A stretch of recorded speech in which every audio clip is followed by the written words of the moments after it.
کے بارے میں ہمیشہ بتائیں کہ کتنے ایک لوگوں نے جو بڑے مشہور رہے ہیں جنہوں نے نبوت کا جھوٹا دعویٰ کیا اور امت نے ان کے ساتھ کیا سلوک کیا؟ دیکھیے اس میں تو کچھ لوگ وہ ہیں جنہوں نے رسالت مآب صلی اللہ علیہ وسلم کے زمانے ہی میں دعویٰ کر دیا تھا. رسالت مآب صلی اللہ علیہ وسلم حضور کی حیات مبارک میں، حضور کی حیات مبارکہ میں مسلمہ کذاب نے دعویٰ کر دیا تھا. تو کچھ لوگ تو وہ ہیں کہ جنہوں نے اس زمانے میں دعویٰ کیا. جب ارتداد کا فتنہ پھیلا اور بہت سے لوگوں نے زکوٰۃ دینے سے انکار کر دیا تو اسی طریقے سے بعض لوگوں نے حوصلہ پا کر نبوت کا دعویٰ بھی کر دیا. اس وقت خلافت راشدہ قائم تھی، رسالت مآب صلی اللہ علیہ وسلم کے صحابہ موجود تھے، اور وہ قانون جو قانون رسالت یا قانون اتمام حجت کہلاتا ہے وہ روبہ عمل تھا.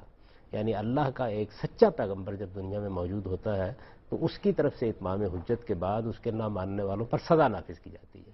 تو اس کے تحت وہ سزا ان کے اوپر بھی نافذ کر دی گئی. اس کا نتیجہ یہ ہوا کہ ابتدا ہی میں اس فتنے کا استحصال ہو گیا. ان میں سے ایک خاتون نے بھی دعویٰ کیا، کافی بڑا لشکر جمع کر لیا. مسلمہ نے بھی کافی بڑا لشکر جمع کر لیا تھا، بلکہ ایک علاقے میں کم و بیش اپنی حکومت بھی قائم کر لی تھی، لیکن اس کا استحصال کر دیا گیا.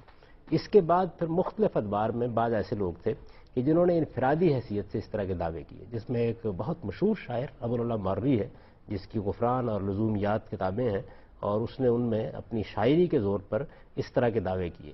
لیکن بہت جلد متنبع ہوا اور پھر اس نے بڑی حد تک اپنے آپ کو اس دعوے سے ہٹا بھی لیا. متنبی جو مشہور شاعر ہے اسے متنبی کہا اس وجہ سے جاتا ہے، وہ بھی اس نوعیت کے دعوے کرتا رہتا تھا.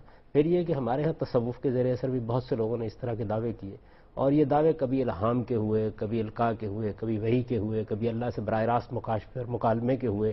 اسی طرح بعض لوگوں نے اس سے بھی آگے بڑھ کر اس طرح کی باتیں کی کہ تشریعی نبوت ختم ہو گئی ہے، لیکن وہ نبوت ختم نہیں ہوئی کہ جس میں اللہ تعالیٰ سے مکالمے کا شرف حاصل ہوتا ہے. یہ بھی قدیم زمانے میں بعض لوگوں نے کیا.